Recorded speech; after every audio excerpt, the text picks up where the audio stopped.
பட்டயம், அதை எடுத்து அதிலிருந்து நாம் சுண்ணமாக்கி அதில் வந்து குடம் நிறைய போடணும். ஸ்படிகத்தை போடணும்.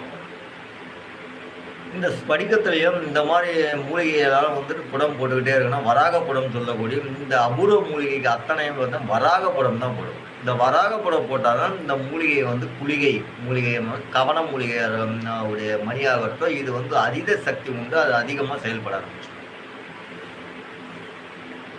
சரியா? இது வந்து என்ன பண்ணணும்னு கேட்டிங்கன்னா வந்துட்டு அந்த குளிகைன்றது அதிகமான சக்திகள் இருக்குது. அதில் வந்து நம்ம அந்த நேரலையில் நம்ம சொல்ல முடியாது. நிறைய விஷயங்கள் வந்து அந்த குளிகைன்றதுல வந்து அதிகமான சக்திகள் அடங்கியிருக்கு. அது ஆண்களுக்கு பெண்களுக்கு ஆண்களுக்கு இது ரொம்ப எதிர்பார்ப்பான சில செயல்களை வந்து செய்யக்கூடியது. சரிங்களா?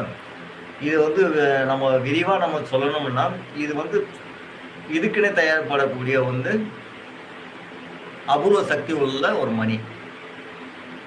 இந்த மணியால் உடலுக்கும் நன்மை இருக்கு. பல தேடுதலுக்கான ஒரு அதில் அடங்கியிருக்கு நிறைய.